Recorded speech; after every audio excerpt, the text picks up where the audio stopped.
Hello and welcome to my channel. Last week, for me, maybe a couple of weeks ago for you guys, I made a traditional carbonara. But it got us thinking, it was a little underwhelming, especially the bacon side of things, the guanciale. So can we make it better using ingredients from other cultures? So today I'm going to do a Spanish inspired one. Just substituting two ingredients. Now, first thing I want to do is I want to do this quick in real time, is get my pasta on. I have some water boiling. I'm just using cheap spaghetti. This cost me 60p a bag. So let's get that in. Don't break the spaghetti, although we don't want to intentionally trigger the Italians. So the two ingredients we are changing are the cheese and the meat. So last week I used guanciale, the traditional meat. Now I'm going to use the chorizo ring. Now I've diced it up, and this will, because it's a fatty meat, this will replace the guanciale. Well, that's my hope. It's a seasoned cured meat, just different flavours. So I'm going to have preheated the pan, so let's get this in. This is at quite a low heat. We want to start rendering out the oil.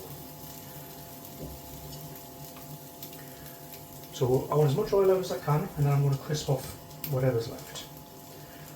Now the other ingredient I'm changing is the cheese. For the Italian version I used Pecorino Romano. For this one I'm using Manchego.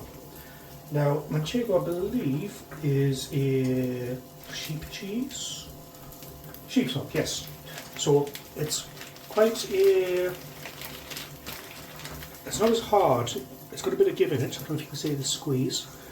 So, but it's definitely what I consider a hard cheese. Now I've grated up some of this, and we'll see how it goes. Now, let's just get this pasta all under water. We'll let that go. And we'll keep the chorizo moving. Now I can already see that the chorizo is staining the pan bottom. There's oil coming out, so we'll just keep that going. Now the rest of the ingredients I am going to keep the same. So if you've seen my last video, you'll have seen that I need to make the sauce. Half of that is the cheese, the other half is an egg. So, flat surface,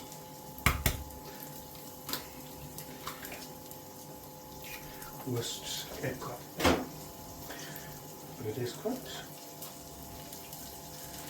And I am going to use the black pepper.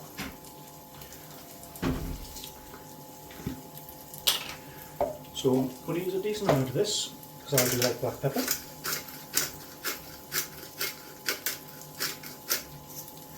I can always add more. I can always add more cheese as well.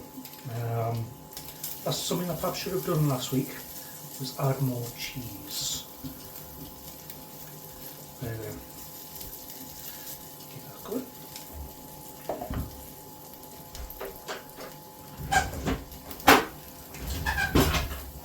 So we'll get the egg mixed up. Now,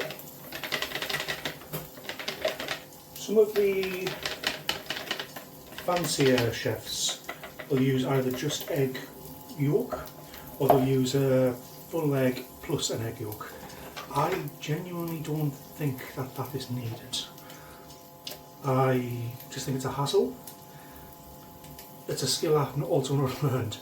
I've never actually had to separate an egg yolk and a egg white before. Never really been into things like meringues or anything like that. So let's form this into a bit of a paste.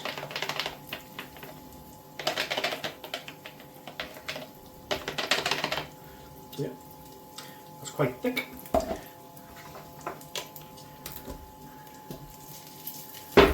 So there's not as much fat coming off the chorizo in comparison to the guanciale, but also there's no hurry on this. It is starting to crisp up in places though.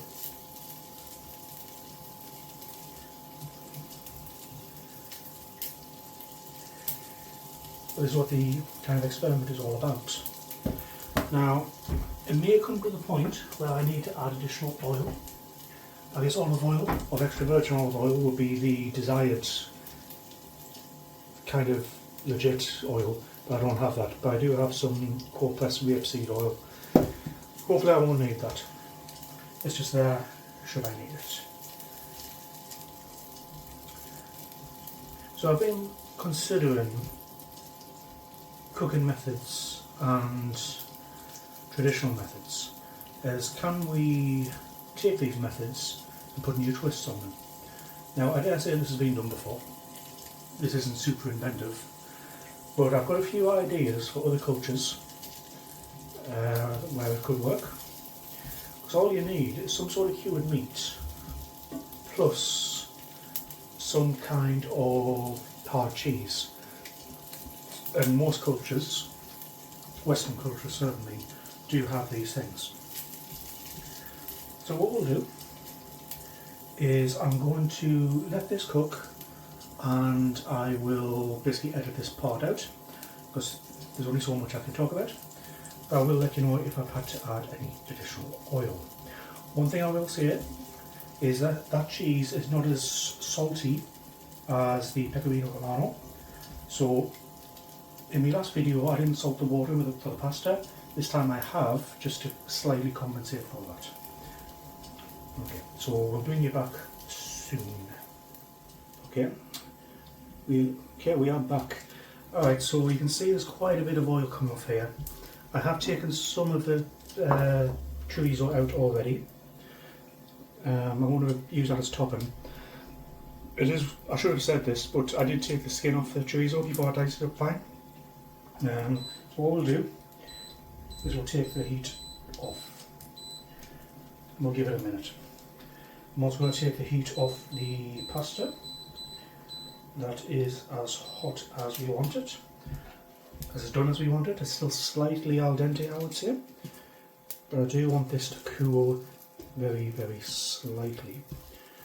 Because what the risk is you can basically scramble your eggs.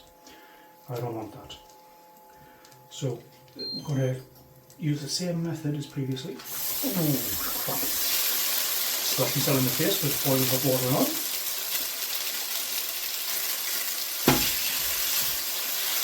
And we're going to try and get a bit of a coating on the pasta.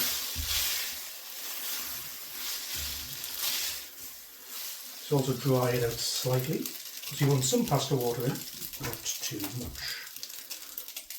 This is a better tool than a pair of tongs for spaghetti. Is there a spaghetti, I don't know, spaghetti spoon? I don't know.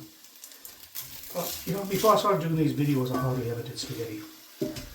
I did a practice run of the carbonara with I say a practice run, an after run, using penne pasta, and there was so much water in it, it just drowned it.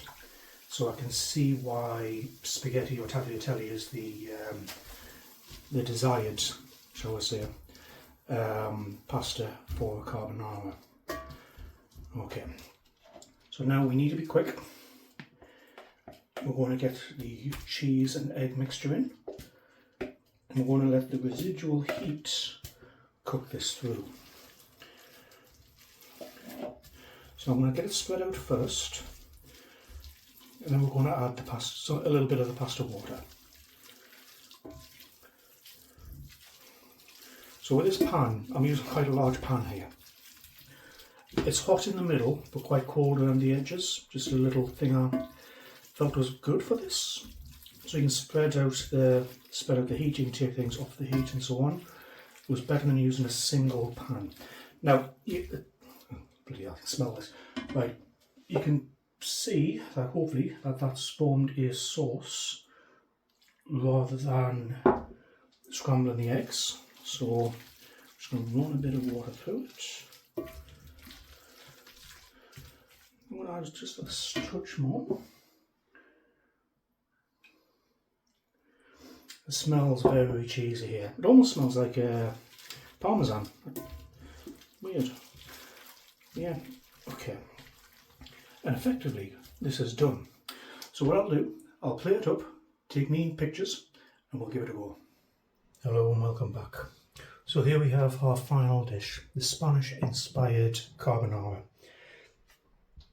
So I've plated this up, I've added the cooked chorizo back to the top, put a little bit more black pepper on, that's all I've done. So I do like me some black pepper. So let's give this a go. So it's turned out quite nice. Definitely no lumps of scrambled eggs or anything. Made a nice sauce.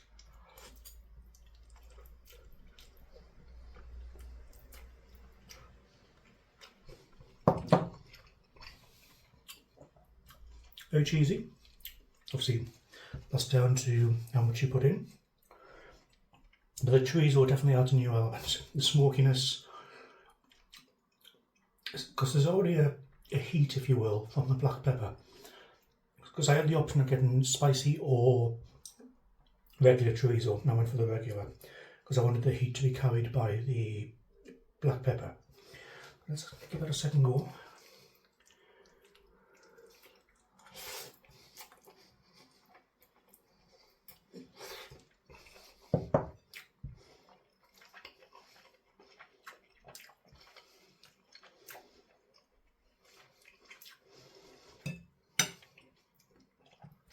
That chorizo is so much better than the guanciale, and it was cheap. The whole thing cost me £2.50. The Manchego cheese was a little bit pricey, but £4.50, but that's similar price to the Pecorino. Pasta was cheap. Eggs were eggs. It's a good. I'm not going to say budget meal, but it's a good value meal. This. And I do think that chorizo is better. It doesn't give off as much fat, but it was enough. That's the main thing. Now, this gives much more of a meatiness than basically just bacon fat. The cheese, I'd say, is about the same. So, Manchego, the Pecorino didn't make much of a difference. It's the chorizo making the difference. And I 100% recommend it. In my eyes, that is so much better than the traditional carbonara. Now,